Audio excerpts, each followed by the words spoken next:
Welcome to Bedtime Story Club, Where the Wild Things Are. This is a story about Max. A wild and naughty boy is sent to bed without his supper by his exhausted mother.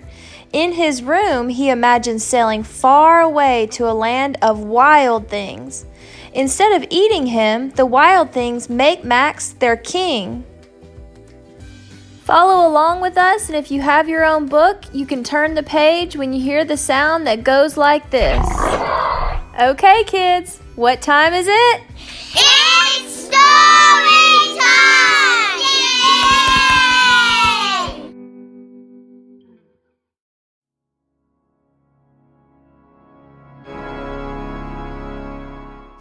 Where the Wild Things Are. Story and pictures by Maurice Sendak. Winner of the Caldecott Medal for the most distinguished picture book of the year.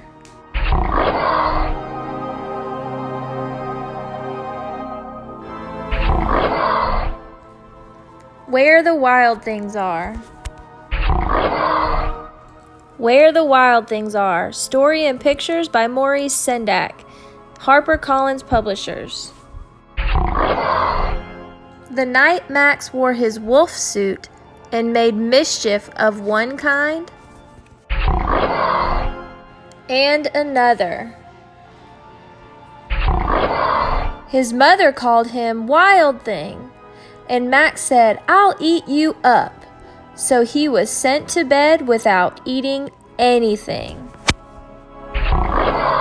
That very night in Max's room, a forest grew.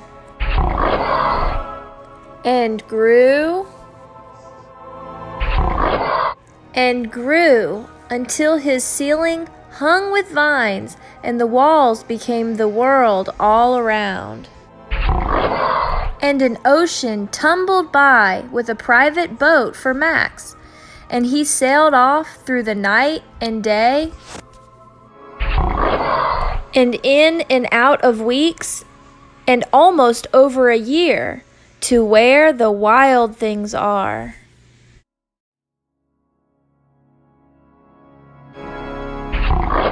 And when he came to the place where the wild things are, they roared their terrible roars, and gnashed their terrible teeth, and rolled their terrible eyes, and showed their terrible claws. Till Max said, "Be still," and tamed them with the magic trick of staring into all their yellow eyes without blinking once, and they were frightened and called him the most wild thing of all, and made him king of all wild things.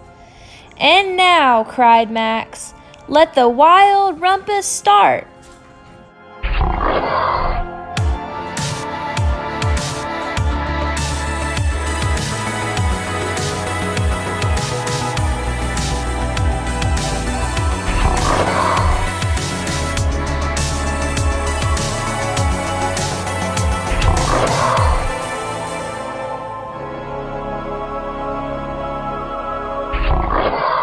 "Now stop," Max said, and sent the wild things off to bed without their supper. And Max, the king of all wild things, was lonely, and wanted to be where someone loved him best of all. Then all around, from far away across the world, he smelled good things to eat. So he gave up being king of where the wild things are. But the wild things cried, "Oh, please don't go. We'll eat you up. We love you so." And Max said, "No." The wild things roared their terrible roars, and gnashed their terrible teeth, and rolled their terrible eyes, and showed their terrible claws.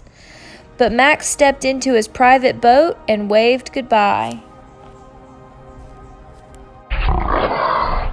and sailed back over a year, and in and out of weeks, and through a day, and into the night of his very own room, where he found his supper waiting for him. And it was still hot.